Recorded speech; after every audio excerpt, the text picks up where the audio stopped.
What is up? What is up? What is up, everybody? It's your boy, Steve. Tonight we've got a special guest with my boy, Wayne, and we're going to go ahead and bring him out. So without further ado, let's go ahead and bust Wayne's intro for him. Wayne Howell, everybody, bringing the Texas heat. Generally speaking, with the General. Texas Heat with your boy, Wayne. Get ready.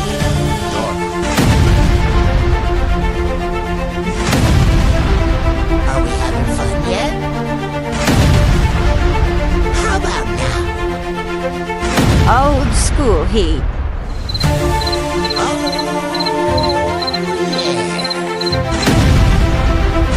Wayne's lighting it up now. 3, 2, 1, go! What's going on, Wayne?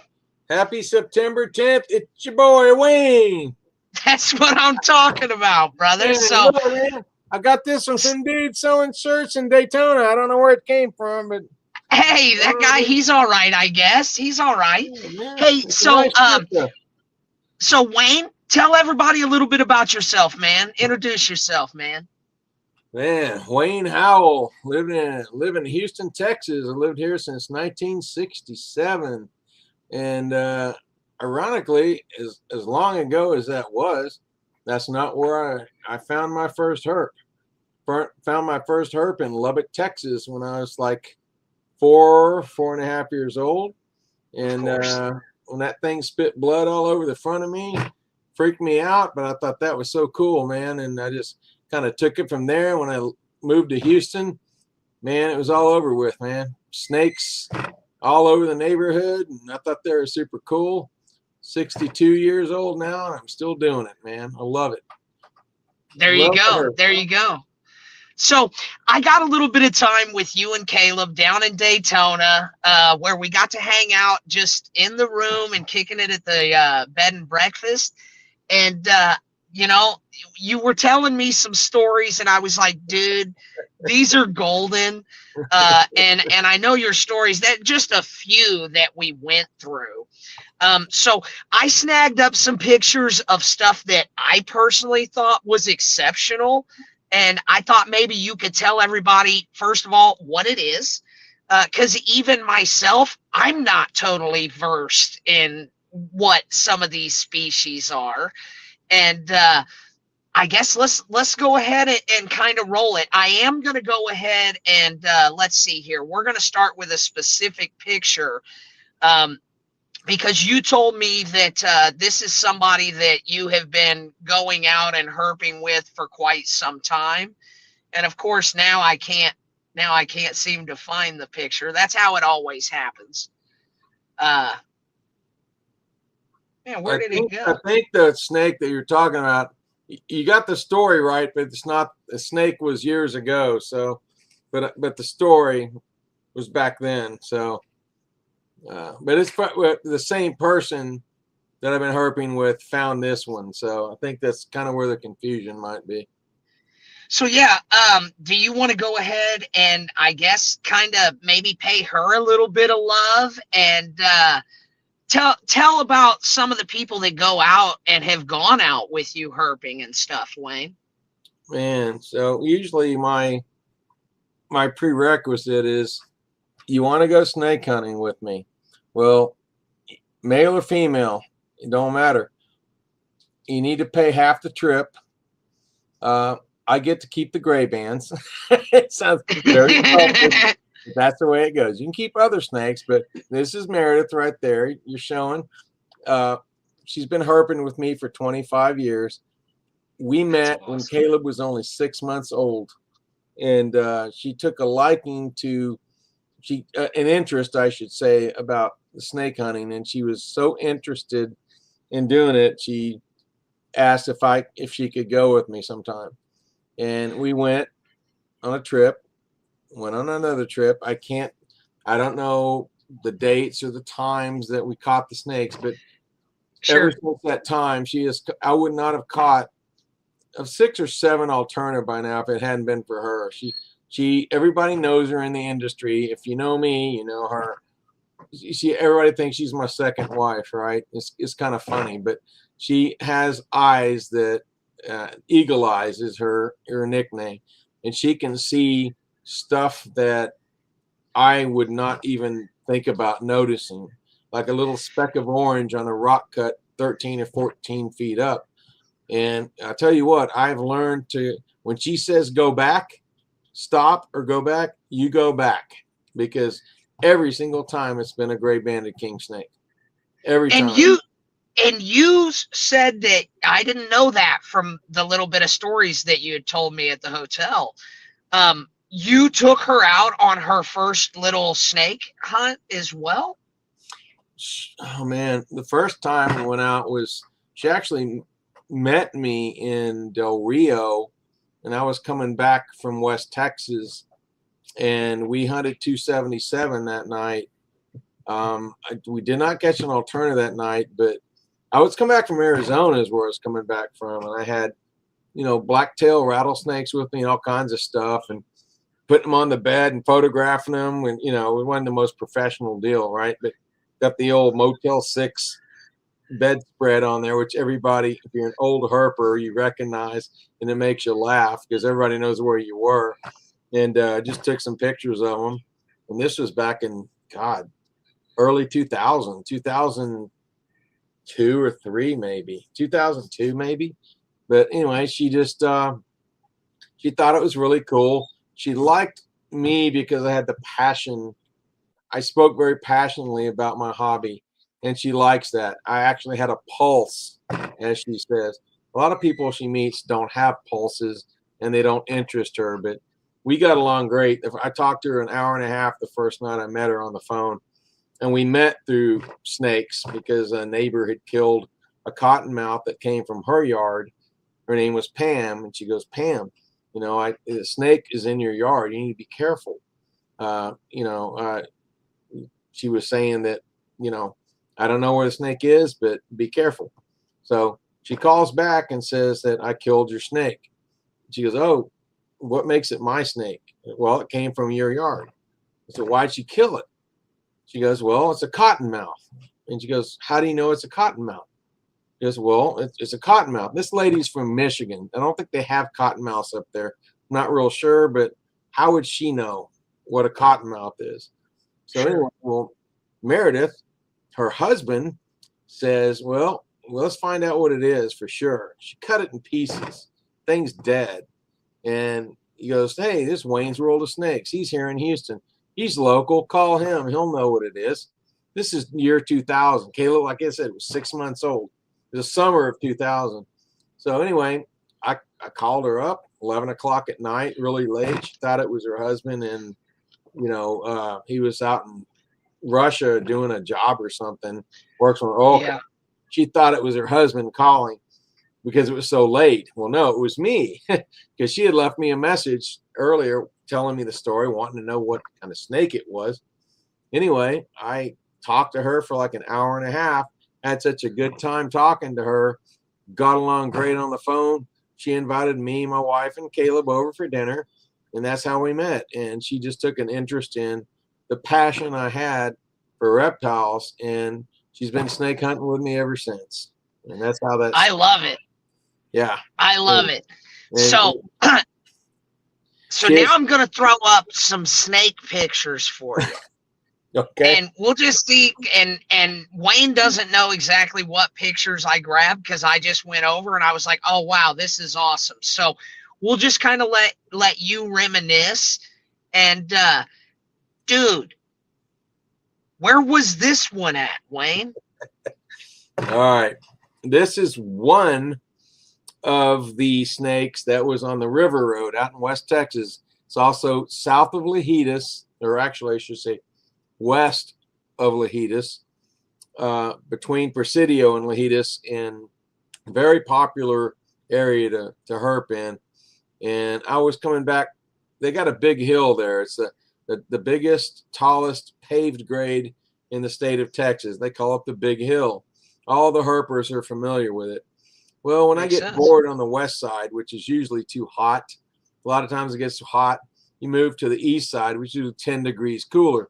Well, I went on the east side, and I was 1 mile south of Lahitas, or west of Lahitas, and there was this copperhead about 1.5 feet, 2 feet long, laying facing the river and the guardrail. And there was another one about 13, 15 feet up the road. Like, I thought I was seeing double. In fact, was it you that told? Yes. Caleb even says, hey, there's another one up there. They were like laying in the same fashion. It was just like seeing double. I've never seen that before. 2 copperheads laying right there. And I went and grabbed this one because I still call, I'm old school, Trans-Pecos copperheads. I don't like this Eastern copperhead crap. I don't want to even acknowledge it. I like the Trans-Pecos copperhead. I want to keep it like that. So this is Trans-Pecos copperhead I caught, and the other one was just identical to this one. And I was able to catch both of them. I caught 3 of them that night. And the venomous stuff was just crawling everywhere. But I've never seen that scenario when there's a lane in the road facing the river on the guardrail, getting ready to go towards the river. It's just weird. The head look looks at it. so good. The richness of the color. Oh, yeah. I mean, just the copperheads are gorgeous out there. And that's really the only ones I really am interested in breeding. But however, I do have some copperheads from the Sanderson area that are just knockout, like light slate gray with just copper as copper can be. I think they're just gorgeous animals. They're so underrated. They're so underrated. But that's one of the snakes I like to breed and mess with and photograph. So I caught like 3 of them that night. It was a good night. That's awesome. Okay, this little beauty, and I gotta say this too, Wayne. The pictures are dynamite. Thank you. Dynamite. They just look so good. Do you remember this little beauty? That was caught about not even an hour before I saw the copperhead that I just talked about. Was it? Oh man! Same road. It was I caught 2 copperheads and I caught 2 rock rattlesnakes. This one was the first one, and it was a Colorado Canyon down in the River Road, and I call it Lepidus Alley because that's the only snakes I've ever seen at this 1 mile stretch. It goes around the curves, and it's like about 3 curves, and they got guardrails on the side, and there are beautiful rocks on the right if you're going towards Presidio. And this thing was laying right in the road. I was hoping it was a female, but it's a very nice buckskin male, the biggest one I've ever found out there. And he's in my collection now. I love that thing. It's this gorgeous animal. And on the way back, I caught one that was a little baby. I mean, I'm talking 6 inches long. I saw him in the road. So I got 2 beautiful rock rattlesnakes on one end of the road, and back towards Lahitas, 2 beautiful copperheads. It was a venomous kind of night. Let's put it that way. What a score! So that was like a month ago. With me not being as versed in that stuff, I did come out to Texas and went to my first venomous show out there. It was definitely a lot of fun for me because I saw a lot of stuff that I don't get the chance to see. I did see a few rock rattlesnakes in there. Is there a lot of variation in the color? Because the one that I saw was like a dusty gray. There's a lot of variation. So you went to Jesse's show, which is in San Antonio. Yeah. There are a lot of, I mean, you got the Mike Price goes there a lot. He's got the Palencios. They're actually out of Arizona and in New Mexico border. He has some of those. He likes to sell some Mexican species. They all look different.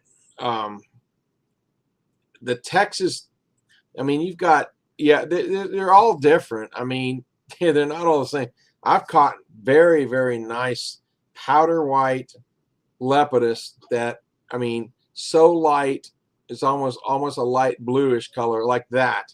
See, that snake right there that's on the screen. Phenomenal. What that one, God, where did that one come from? I'm trying to think of where I got that one, but the snakes like that, with thinner bands like to come from the north of Langtree and 277 area. I'm trying to think of where I got this one. I cannot remember right off the bat, but I was astonished to see. Oh, this one came from. I'll think of it in a minute. I'm not sure. I gotta. In fact, Caleb, go find out. Go look at it. And then is this another rock? Yeah, they're all lapidus, but from different areas. They look different. That's so yeah, that shows the diversity. It's from where the area that they're from. They blend in with the rocks. Is basically they what sure do. And this one blew me away. Damn, I'm trying to remember where I got that one. I got so many of them, Steve. It was hard for me to remember, but that one blew me away, man. It was so light in coloration. Okay, so we'll take a little turn here. We're still staying on the venomous. Unfortunately, I'm tricked out on the venomous, so I chose a lot of those pictures, guys. Just because I don't get that opportunity where I'm from. So how about this little beauty?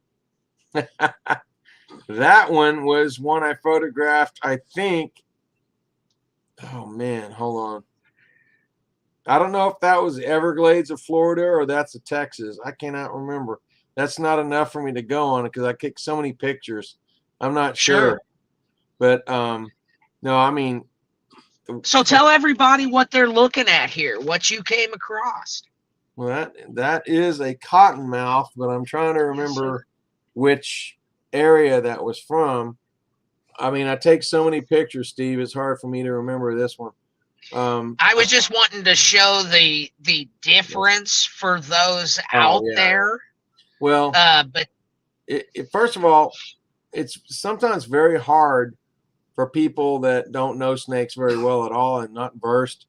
And they can tell it's venomous because of the triangular head. That's a giveaway right there. But I mean, they always say they're cottonmouths, even though it could be copperheads. They look similar, but they're really not. I mean, they're different. They're a different snake, but they are all venomous. But if somebody said, it's a copperhead, it's a cottonmouth, whatever, it's still venomous. But the thing is, with a lot of water snakes, they can splay their heads out to look venomous too. That's part of what they do to be left alone. They want to look and bad. They do it very well. Yeah, and a lot of people kill them because of that, and they're not even venomous, but they try to mimic these guys. But no, the cottonmouths, I mean, I've never had a cottonmouth attack me and try to chase me away. They're always running from me. And I don't know where these people come up with the stories from, but if they're aggressive and they're chasing you, there's something else to the story. That's all I can say. But I'm not sure where that one was, but I've been taking, when Caleb and I went to the Glades, we took a lot of pictures out there. I mean, there's one 5-foot cottonmouth that had a head the size of, I mean, it was big. It was like, I didn't even want to mess with it. It was huge. But we had a great time out there. So it could have been one of those pictures out there. Could have been one in here. I take so many, I can't keep up with myself. Let's put it that way. Yeah. So we'll throw this one up here. So tell everybody what we've got here.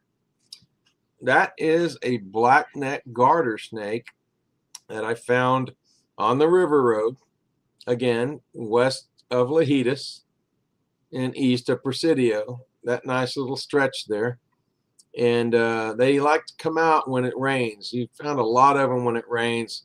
You'll see them out there looking for frogs and stuff that's been run over in the road. That's an easy meal for them. But these are some of the prettiest garter snakes there are. They make great pets. I mean, they're so easy to keep. They'll just hold them, eat them out. They'll eat out of your hand. Little goldfish, frogs, whatever.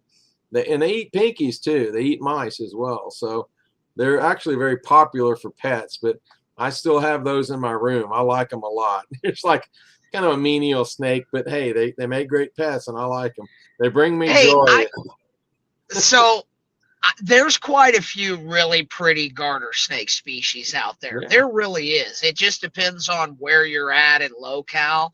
Yeah. And you know, different areas don't have the same as what we have. We got quite a few garters up this direction.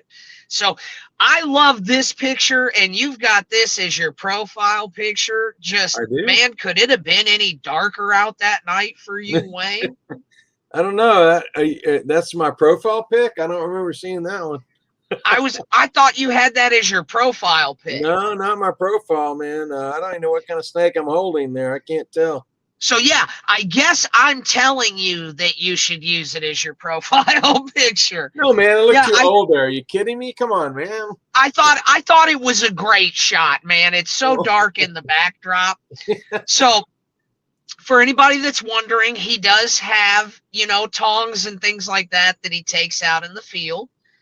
Man, so is this early in the morning, or is this coming in later in the evening? Damn, Steve, I don't know. You've been taking these pictures from. You've been doing your research, man. This could have been 2 years ago, man. It looks like a little lepidus there to me, but man, it also looks like possibly the river road. But yeah, I'd say that's the river road. That was taken a year, I think maybe a year or two ago, because that's a little flashlight. I don't use those flashlights anymore, so that was at least a year or two ago. But I think that's a little lepidus on the river road there. All right, so I'll hit you with a no-brainer on this next one, Wayne. So where's this at, man? Are you in? This is great. All right. My wife and I had our 30th wedding anniversary a couple of years ago, and we decided to go to Palmetto State Park, which is where this is. And this is how cool my wife is, right? 30th wedding anniversary. So what do? We go and get a hotel off of Interstate 10 near the park. We go out to a great seafood steak restaurant for dinner on Saturday night. But we hunt all weekend and drive through the park and take pictures. There's also a loop outside the park where you can actually collect legally. But this is in the park, and we hiked the park and just had a great weekend, just us two. And that's awesome. We herped, man, and that's what it's all about, man. Enjoying the time, and we had a great time. It's a really pretty area. It's between Houston and San Antonio. That was how we spent our anniversary out there. And this is in the park. So we're just hiking around, enjoying the day. That's awesome, dude. Yeah. That's awesome. Yeah. So, how about this oldie but a goodie, man? You've been into the gray bands for a minute, my boy Wayne. This was in 1990. Ooh, this was back when we lived in the hood. I call it the hood. It's like the land that time forgot, man. This street should have been graded over years ago and poured concrete over. It's a bad neighborhood now. This was probably taken 1995, maybe. This actually was a Christmas card photo, or during the same time we were doing our Christmas cards photos, which are usually with reptiles. So that was in the mid-90s, probably. Mid-90s, I think that was. I just saw it and I was like, man, look at my boy Wayne, dude. You've been doing your research, man. I like well, that. man, I went through and I was grabbing pictures of stuff that I was like, now this is interesting. This is cool. Which kind of leads us into the next stuff. And I kind of held out on some of the gray band stuff. Wow. I got a story. Wow. Okay. This was Robert Hanson's snake. He's from California. A great guy, man. He writes books. He's very prolific in that, and a great herper. He breeds gray bands like they're going out of style. Well, this is one of his. This is from a photograph, and he photographed this and donated it to Snake Days, and it was an auction item. And of course, I like that picture, so it was between me and this chick that was at the show. And I noticed every time I'd go by and write a bid down, she would come in behind me and make a bigger bid. So I'm thinking, so I finally went over there and talked to her and I said, I see it's you and I are the ones bidding on this picture. I said, you must really like this, huh? He goes, yes, I do. I said, well, you know what? I'm going to have to go back. I'm going to have to go in and write my bid on there again and go up a little higher. She goes, do you know who you're talking to? You're talking to an Hispanic woman. We get what we want. You're not going to win. I said, oh, is that right? So let me go there and put another $50 on the bid so I can jack it up for you. So anyway, go put another $50 on it. And it's like $250 by that time. Then she puts another 50 on it. So it's $300, right? Well, it just so happens that her husband is a Border Patrol agent who I met last year with Caleb and Kim. Super nice guy, man. Love him to death. They have a small kid. I met him too. And, I said, I'm going to let this girl have it because, I'm trying to raise money for the auction and I've already jacked the price up enough. But I don't want that. I'm going to let her have it because I like her husband. He's a cool dude. So I let her have it, but she paid $300 for that photograph. And well, yeah. she was gonna have to win it after saying that. I wouldn't do that to her. I mean, it's not that important to me. It's a beautiful snake. Even Robert Hansen goes, God, man, went for that much? I go, yeah, dude. Everybody wanted that thing. But everybody has a breaking point. Like she wasn't gonna go over 300. Neither was I. But I let her have it. But I went to see him just 2 weeks ago. I was down in Marfa. And he works the Border Patrol checkpoint down there. And I said, hey, man, I said, how's it going? And I asked him, I said, I've been all around Arizona, Texas, all that, and even New Mexico. I've always wanted a Border Patrol cap, a real one. I said, do you have an extra one I can have? He set me up with a Border Patrol cap and a patch. And I really appreciated that because I like wearing that stuff. And he set me up for that this time. Yeah, he's a super cool guy.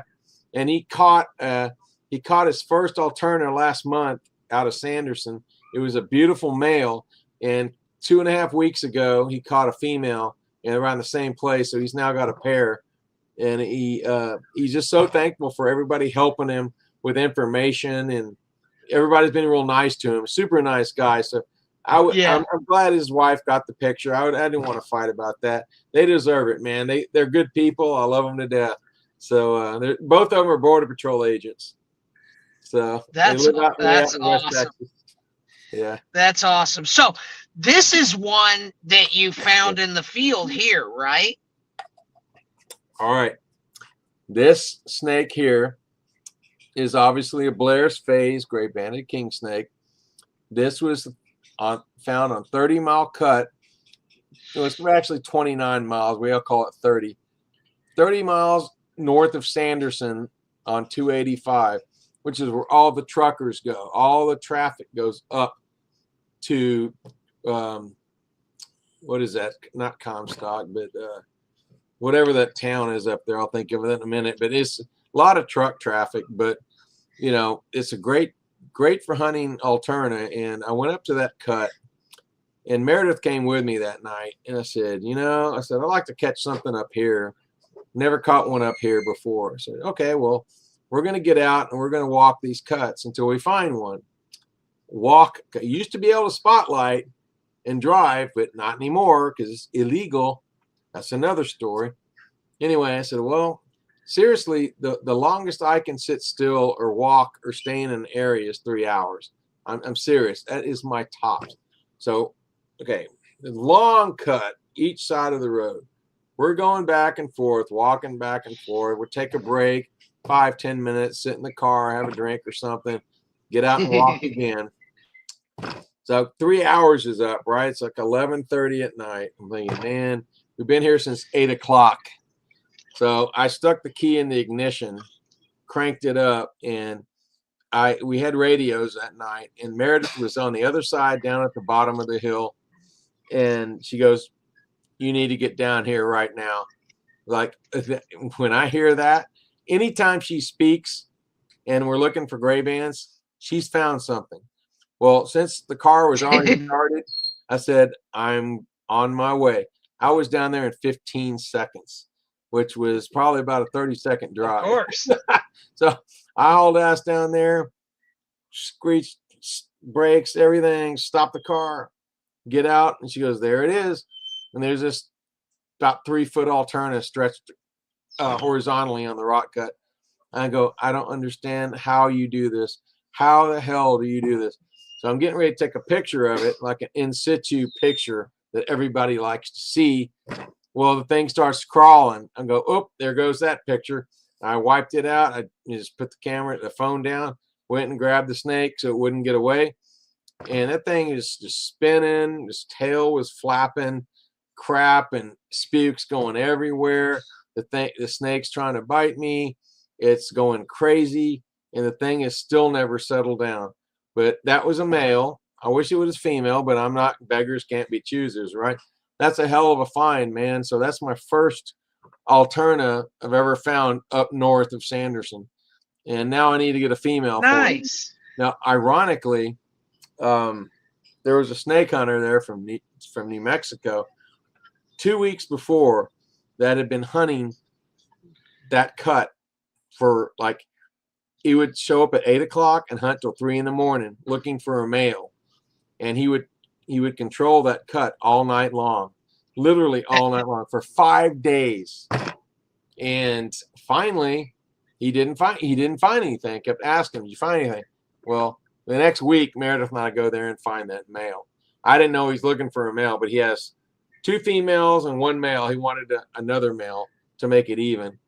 So I got that male, I guess, which, hey, that's the way it goes, man. But hard work pays off. Yeah, it does. And I'm telling you, it's happened repeatedly, man. It's like, I don't question her anymore. Whatever she says, do, you do. I'm telling you. You got it. Gets she's like a 100% track record. I mean, 100% success.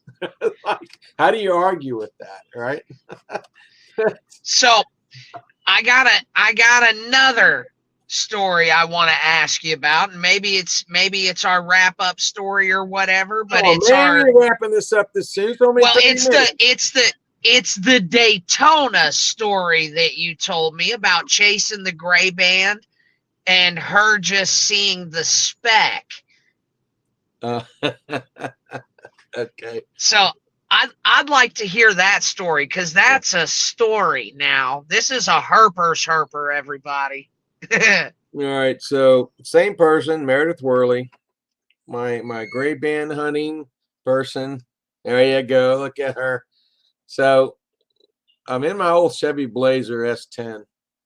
And this is like 15 years ago, maybe, I guess. Don't quote me on that. But anyway, we're hunting. And we're spotlighting at the time, because it was legal back then. Legal, I might add. And she spots this stuff on the rock. And she goes, hey, go back, stop, go back. Okay, I'm going back, because I'm not going to question her ever again. So I back up. She goes, I see orange up there. You need to go up there and check that out. I look and I go, that's like 14, 15 feet up on the rock cut with loose shale like 5 or 6 feet up on the cut. I can't even climb it without having a collapse.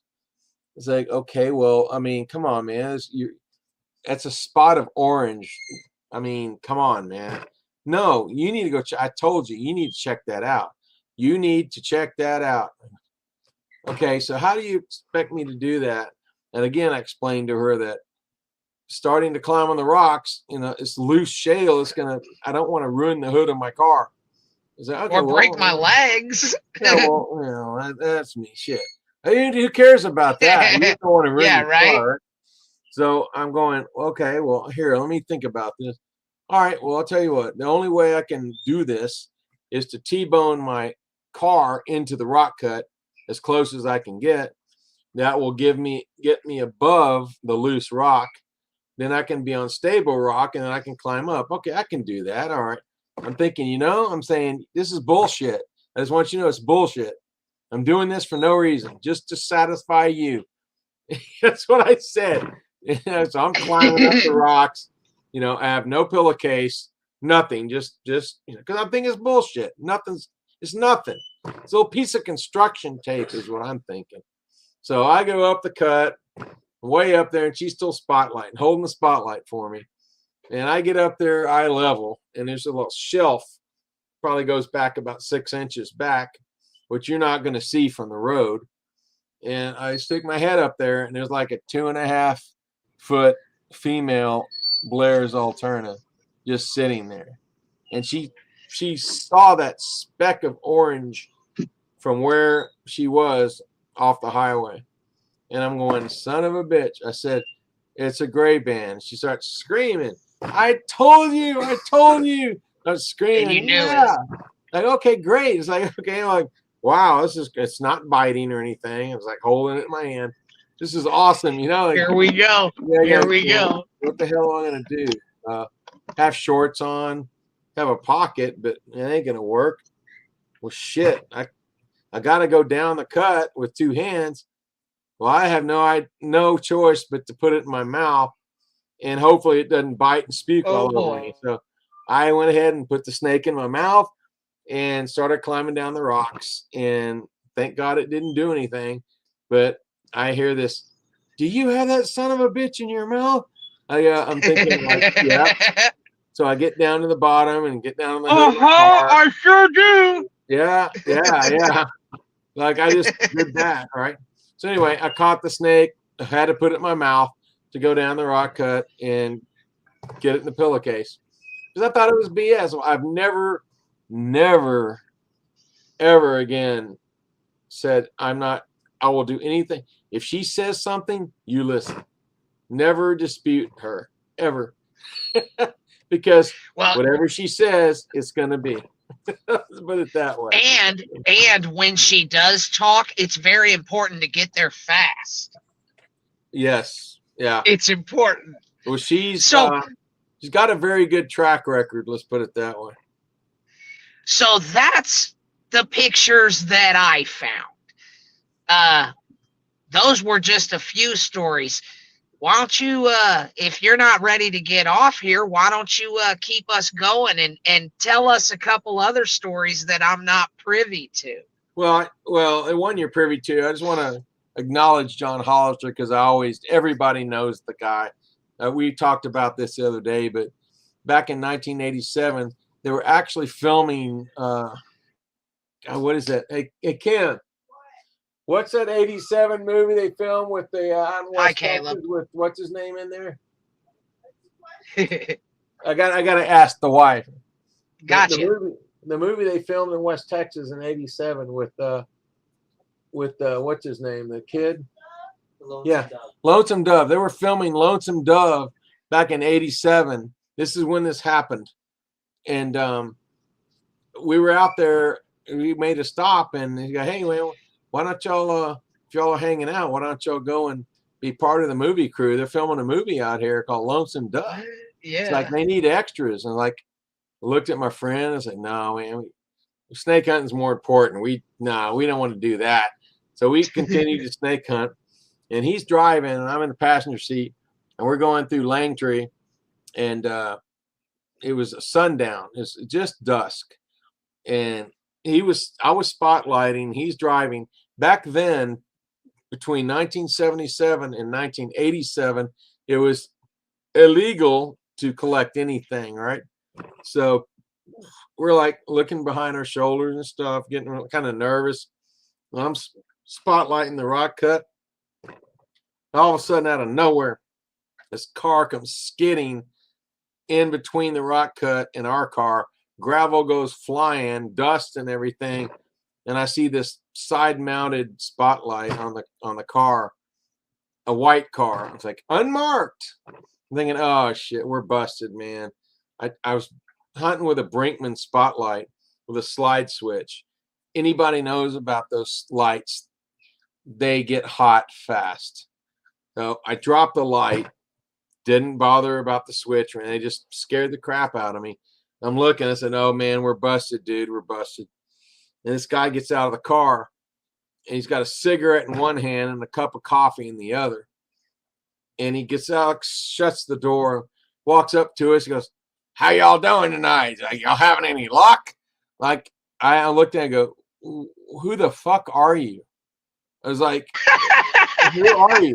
He goes, "Oh," puts a cigarette in his mouth. "John Hollister, how are you doing?" Shakes my hand like, "Okay." He goes, yeah, I hunt alternative out here all the time. Just want to see how you guys are doing." I go, "You son of a bitch, don't you ever do that to me again. Ever do that to me again. You scared the hell out of me, dude." Like, that was my first run-in with John Hollister. And he scared the crap out of us. And, you know, just to go on to find out he's one of the most successful alternative hunters out there. And he just lived out there. He literally lived out there. And that was my run-in with John Hollister. Great friend. Everybody knew him. And we were able to put a marker for him. He passed away a few years ago. Put a nice marker. Everybody likes to pay homage and stop and get their picture taken at John's marker. But he was a cool dude, man. I miss him, and I know a lot of other people miss him too.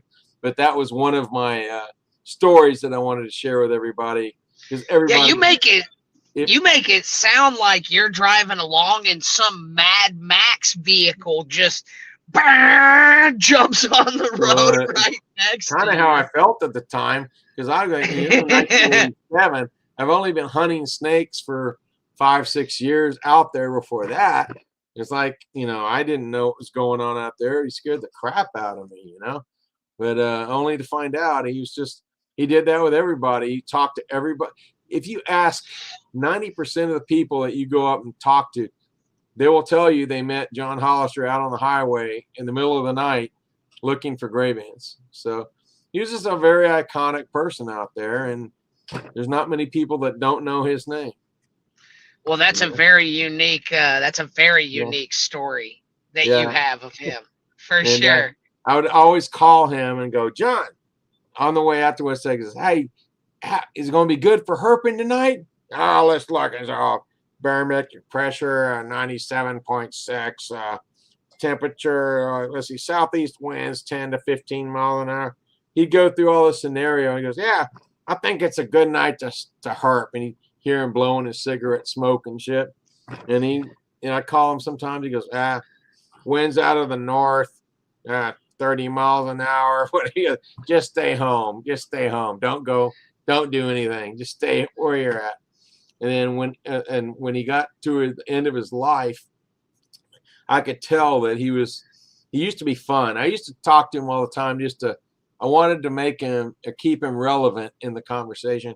Say, "John," this is like 6 months before he died, I guess. "John, how you doing, man?" It's like, "Give me a snake hunting report. Tell me, are we going to have any luck tonight?" And he goes, "Well, shit, I don't know. Just look up Google and you fucking tell me." You know, like, "Whoa, I've never heard that before, John." It's like, well, I could tell he was like kind of tired of everything at that point. And I could tell things were changing, and that kind of sucked because I knew that something was going on. But he would always love to tell me about the weather report and tell me what kind of luck he thinks I would have that night. But yeah, we miss John, man. Yeah, well, I appreciate you sharing that story. What a wild story for a first time meeting somebody. I mean, it almost locked you guys together. So for anybody that's gonna see this, Wayne, that's not familiar with who we are, so somebody that's just kind of coming across this, what is your advice for somebody that's like, "Oh, I want to go to these spots and see this stuff"? What type of, maybe tell people some of the quick little dangers or some of the things that you may run across that, you know a lot more about that than I do. Well, as much as I hate to say it, but everybody needs to have their hunting license. They need to have their $10 reptile and amphibian stamp. Can all go on the same piece of paper. But you're talking about $35 right there just for the hunting license. This is in-state. $35 is all you need. You need to wear a reflective vest with 444 square inches of reflective material which is really basically a class 3 construction vest. That's all you need. You have to have these 3 items to legally collect in Texas, and that's if you're in the state. You can look and see how much an out-of-state hunting license is, which is a couple $100 more, as in every state would be. But you got to make sure that base is covered. You want to go out here and look for snakes. Try to not to spotlight, because you will get a citation for it if you come across the wrong game warden that has, something up his craw that he wants to like go ahead and give you a ticket. It is illegal to spotlight now from the vehicle, so you're better off getting out and walking. And sometimes it's very, trip over rocks. It's kind of dangerous in my opinion, but that's kind of what you need to do. So get those licenses, get out and walk the cuts, spend a lot of time on the cuts, get some good flashlights, and spend some time on the cuts, because obviously my eagle eye friend that I've been talking about, I don't think I would have caught half of the stuff I had without her, because I just don't have the patience to do it. So you need to have the patience when you come out and walk the cuts back and forth for 3 hours if you have to, because you never know when that snake's going to come out. I used to do very well just road collecting, but it's not as prevalent as used to be. You don't find that much anymore on the road. But again, they've made that illegal too. They can write you up for that. So, just walk the cuts, see what you can do. Snake hunting's fun out here. It's just that you need to know the laws and what you're getting into, so they don't write you up. And so you won't have to come back and fight a stupid ticket, especially if you're out of state. So. And you actually went a little bit different direction. You were talking about the legality.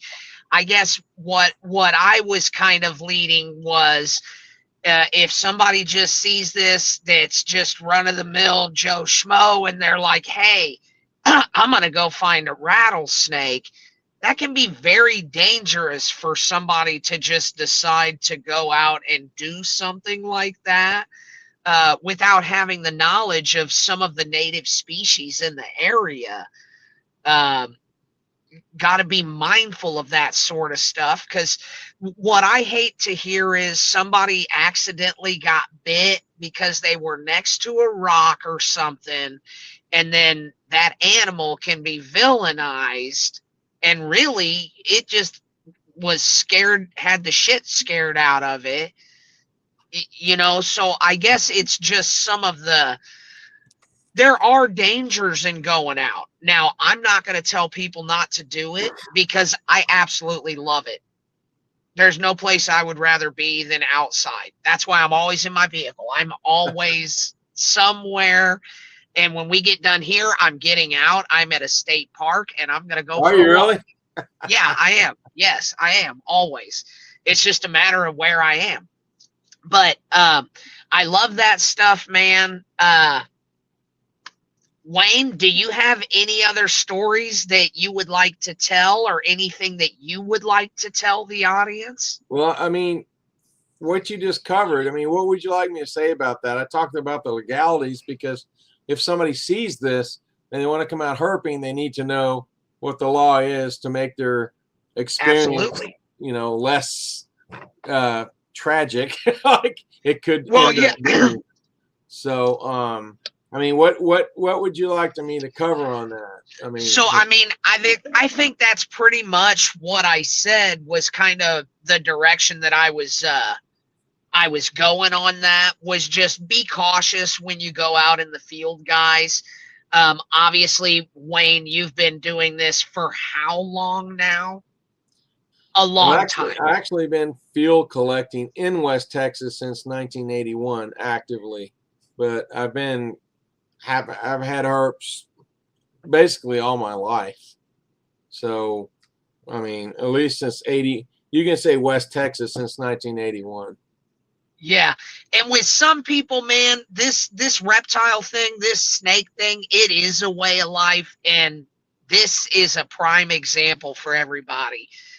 Wayne lives this stuff, man. I really appreciate you giving us some time, sharing some of your stories with us.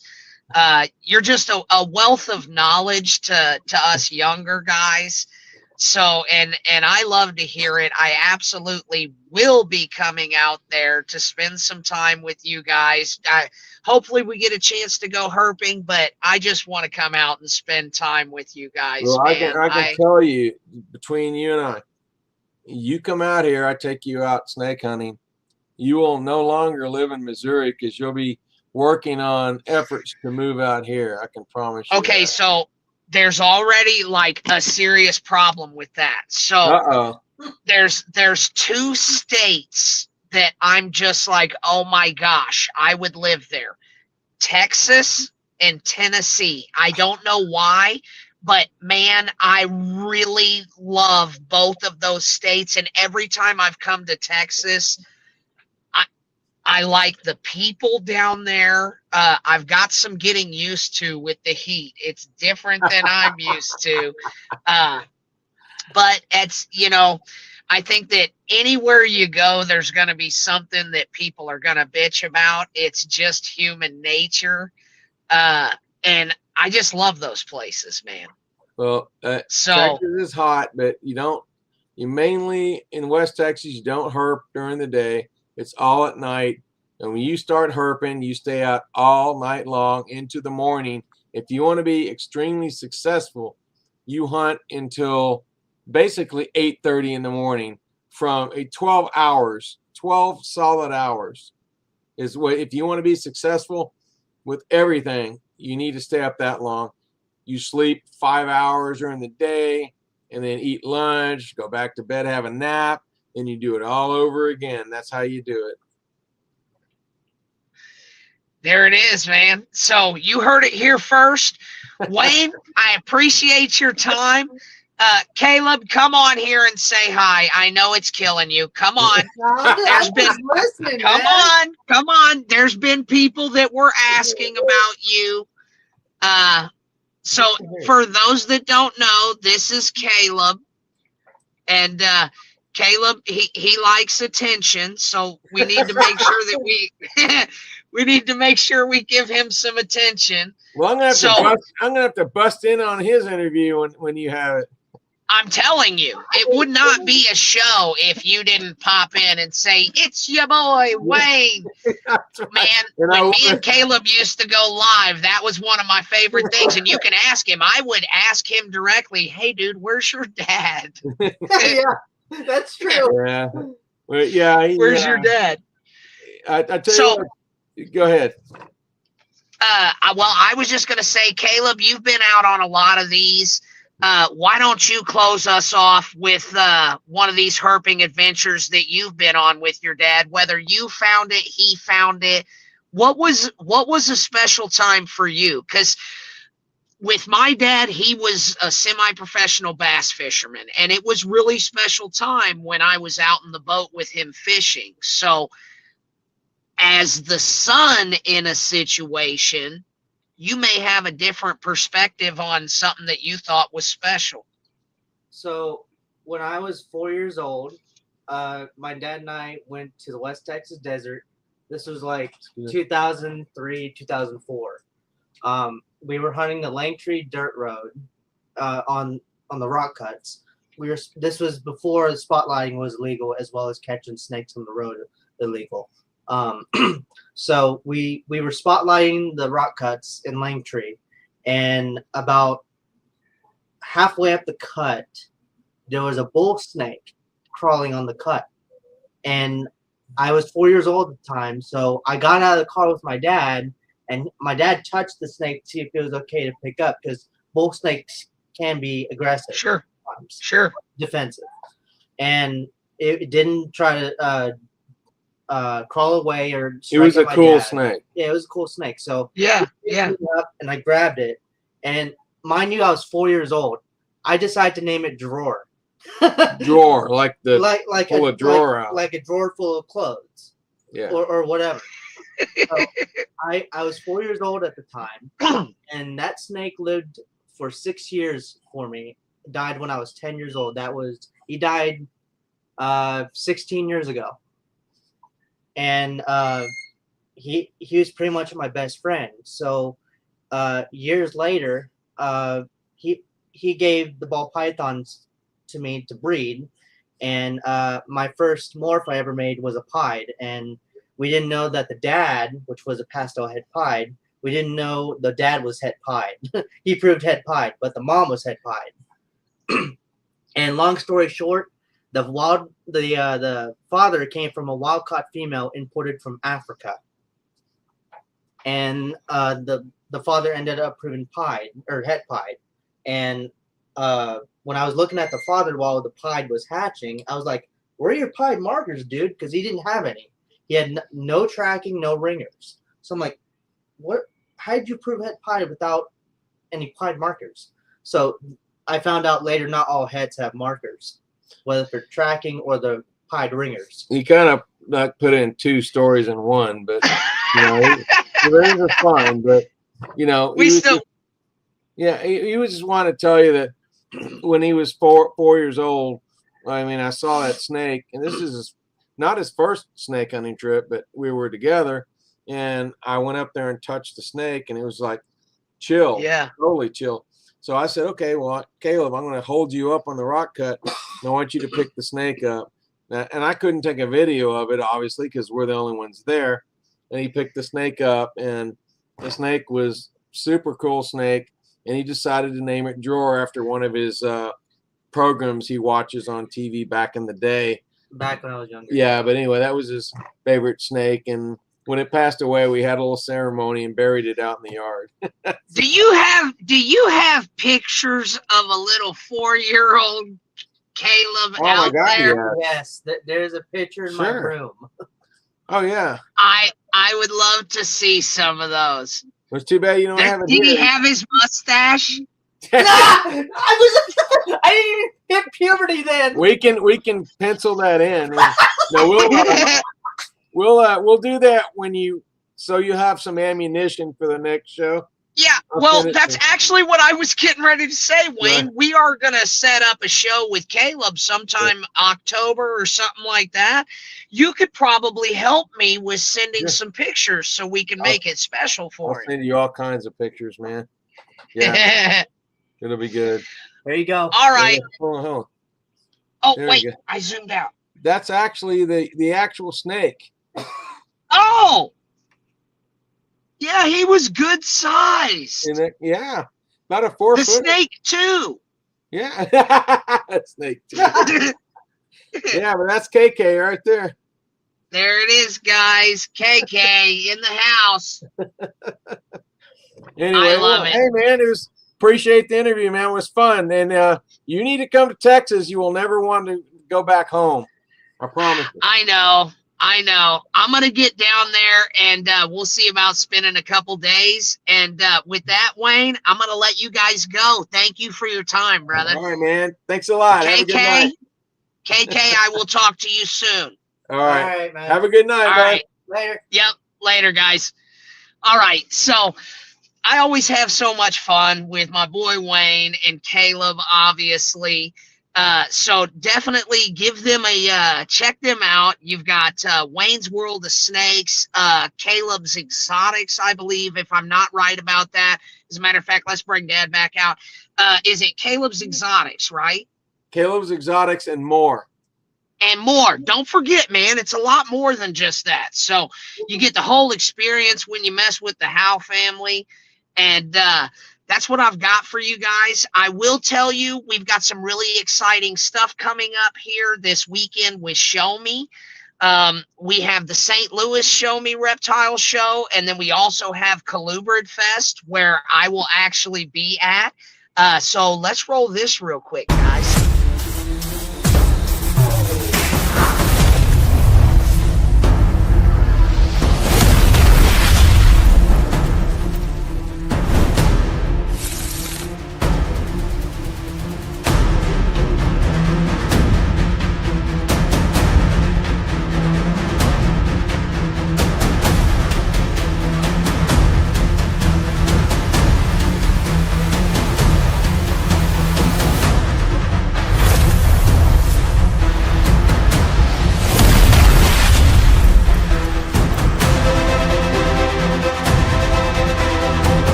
And a little bit of a spoiler for everybody. Next Wednesday, we've got Ryan Thomas in the house breaking down the walls of negativity. We're going to go over some of the stuff that you may run into when you decide that you want to transition across. And I'm going to give you a spoiler. I'm going to bust his intro. SSR, SSR, SSR. Oh boy, here we go. That one, and that one, and that one, and that one. Yes. Wow.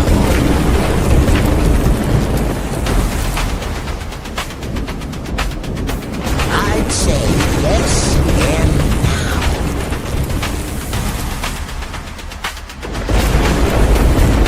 More.